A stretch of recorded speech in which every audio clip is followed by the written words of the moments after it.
Sahnem var idi.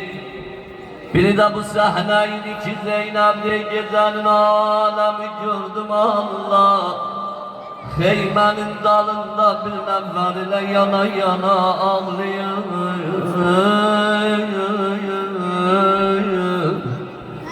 Yetişen de gördüm Ebel Ferdi, başını sal başa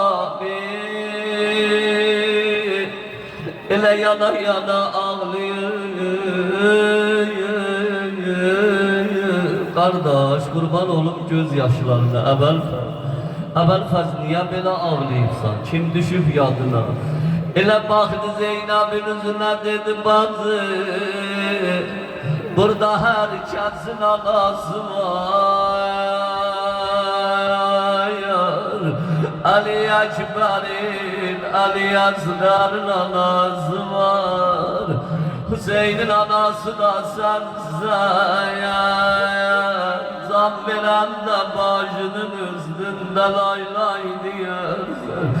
Bu şehitlerimiz de zam veren de üstüyirdi. Analardır başı üstünde.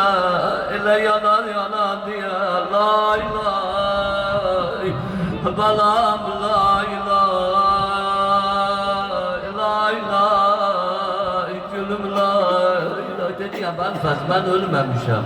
Bazın qurban gözlərini ağlama. Əbəlfəz Hüseyndən az ağlamaram sənə.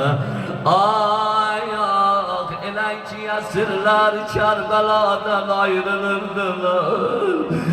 Xanımlar deyir gördüm Zeynəb elə qaça qaça Nəhriyəl qəbə gedir. Ay xanım hayana gedirsən. Dedim benim kardeşimle bir ahd-i peymanım var. Ele yetişen de Ebel Fez'in cenazesi yüzüne. Allah Allah Allah gördü.